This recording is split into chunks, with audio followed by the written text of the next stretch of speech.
TMI, dude. TMI. Good evening, everyone. Right now it's 8:04, March 18th. This may not count as news, but I have cautionary tale. Yes, work is a fake art. Purchase from a boat. Deal with your belts is your business. Hope you have the loveliest of lovely days.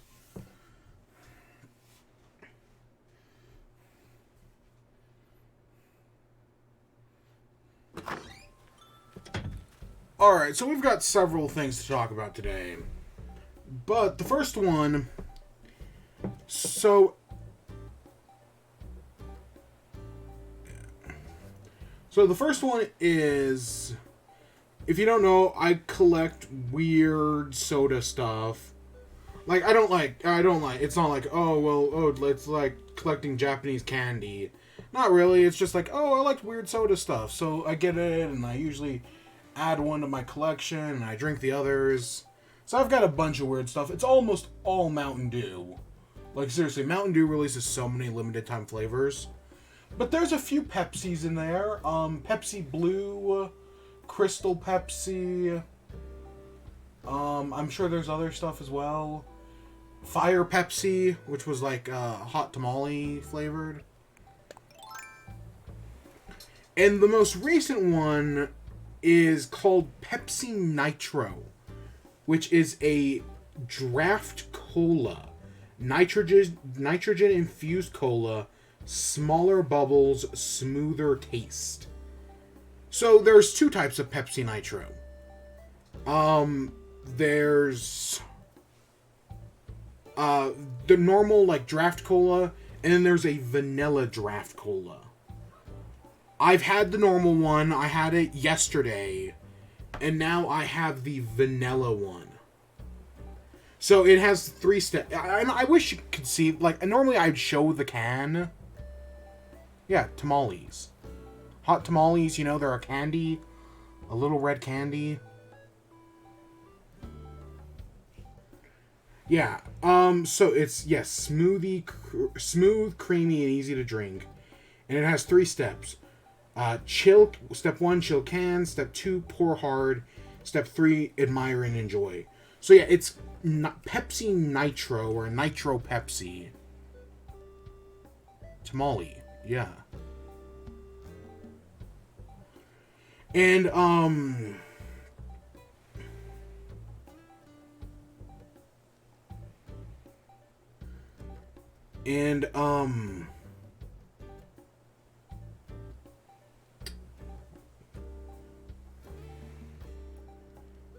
so it's Pepsi Nitro. And the whole point is that it's bottled with nitro. Normally, sodas are bottled with like CO2, like, right? That's how most sodas are done. And instead, it's bottled with nitrogen, which is carbon. Or not. Normally, they're bottled with carbon. This time, this is bottled with nitrogen, which is supposed to make it more like a beer, right? It's supposed to have like a bigger head, and it's supposed to have a more creamy taste. So it's structured a little differently.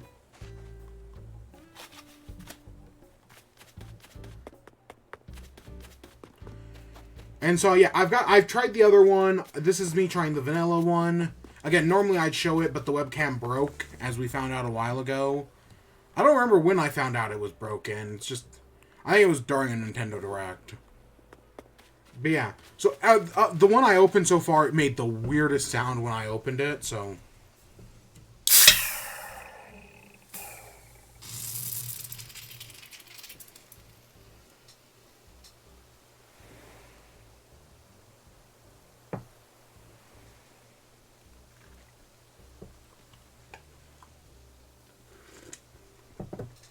So that exploded on me. Wasn't actually that bad an explosion. Ooh, okay, maybe it was a little worse than I thought. Now my desk's gonna be sticky.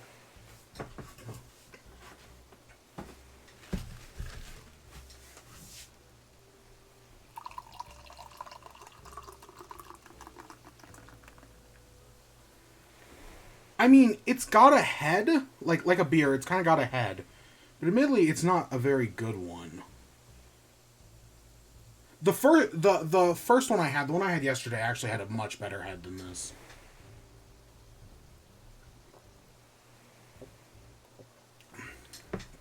Oh wow, that's actually a very strong vanilla flavor. Huh. And yeah, I just poured it straight in. The glass I have, praise Helix, isn't actually big enough to fit the entire can because I don't have none of my glasses are that big. Yeah, so it doesn't like the one I had yesterday had a much bigger head. This one's kind of like it's not flat, but it doesn't like all the fizz clearly went off when I opened it. And I did chill it, you know, I've had it in the fridge for I don't know, a few hours.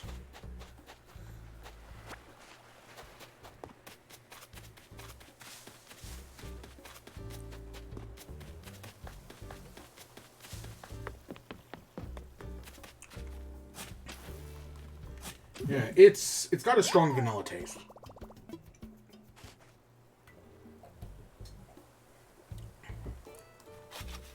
Yeah, that's pretty strong.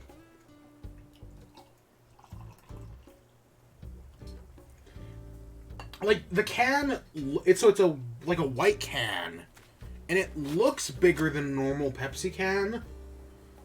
But I think it's actually about the same ounces, maybe a little bit more technically. Because yeah, I'm pouring out like the last little bit of it, and it's just like foam.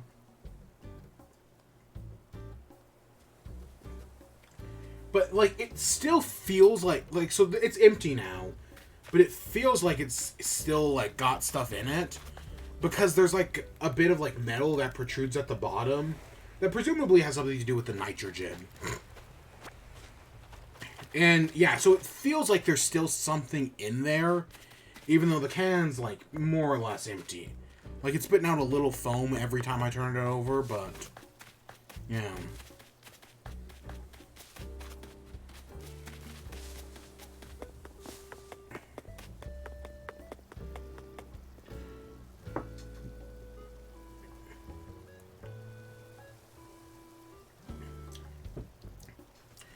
Yeah, it's okay. Yeah, that's I'd say the Pepsi Nitro is okay.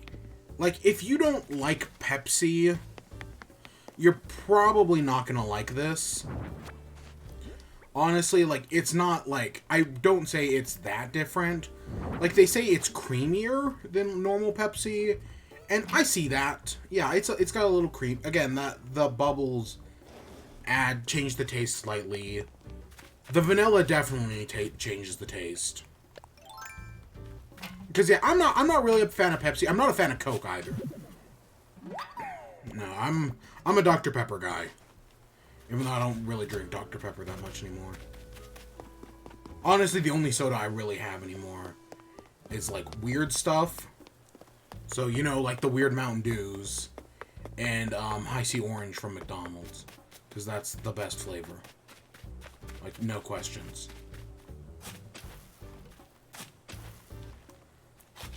And even then, I don't go to McDonald's that much, so, yeah.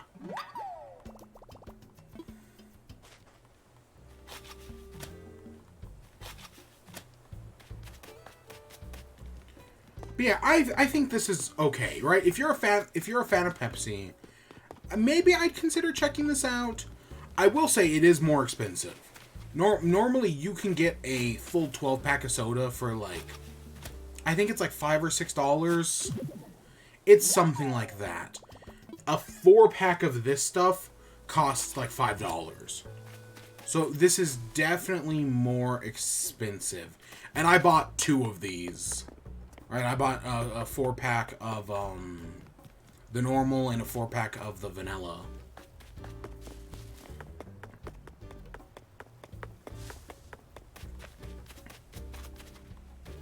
I don't know. I know Pepsi, right? There's just people. Some people prefer Pepsi. I know Pepsi is widely considered the second option. Because, like, nobody ever goes to a restaurant and asks, can I get a Pepsi? And then are told, like, oh, we only have Coke products. No, the opposite happens all the time. That scenario, asking for a Pepsi and saying we only have Coke, never happens. I mean, I'm sure it happens to somebody, because somebody's weird like that. Actually, no, we're missing one.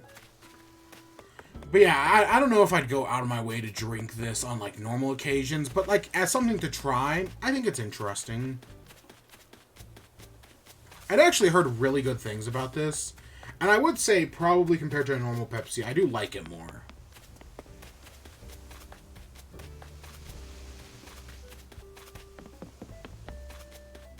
There it is. Yeah, I do like it more.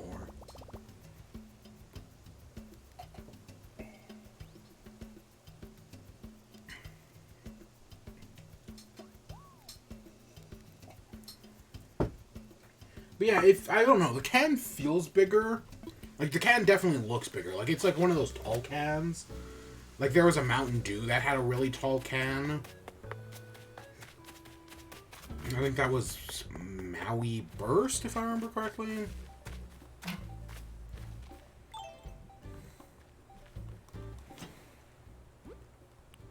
Alright, we got a thing from Katrina.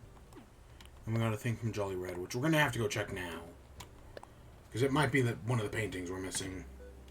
Yeah, everyone I've made so far is made, you're right, it's opened really weird. And it's exploded. But yeah, I wonder if you're just supposed to, like, open it faster. And, like, maybe that, like, gets it better instead of, like, waiting a second for it to, like, fizz. Why did I come in here?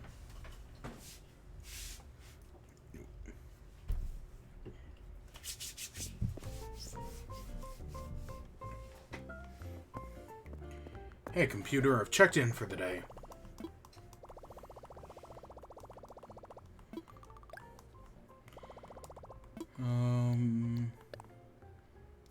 Not ABD. Nook shopping? Oh yeah, there's nothing even new. Because yeah, with St. Patrick's Day over.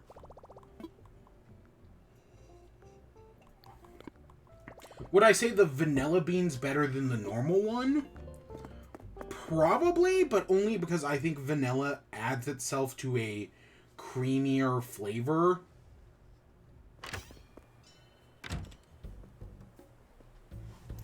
It says smoother taste. I don't know entirely if I agree with that. Again, it kind of just tastes like a soda.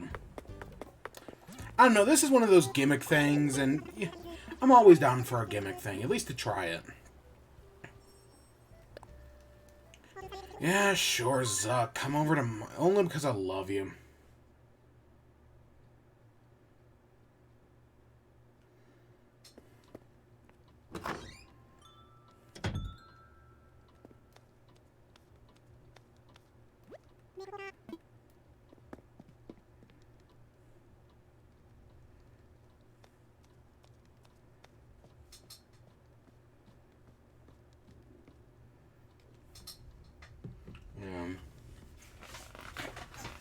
Yeah, that's okay.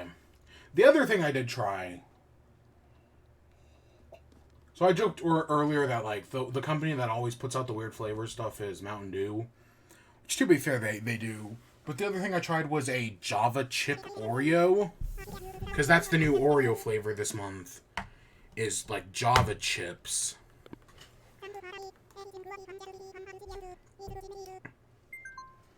me a second. I'm multitasking. I mean, I've been multitasking this entire stream.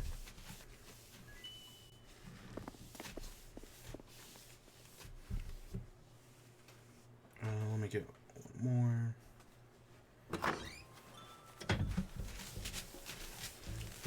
Yeah, my desk is a mess. But yeah, so there's a Java Chip Oreo, which is the new Oreo this month. And I've had coffee-flavored Oreos before. And they're fine.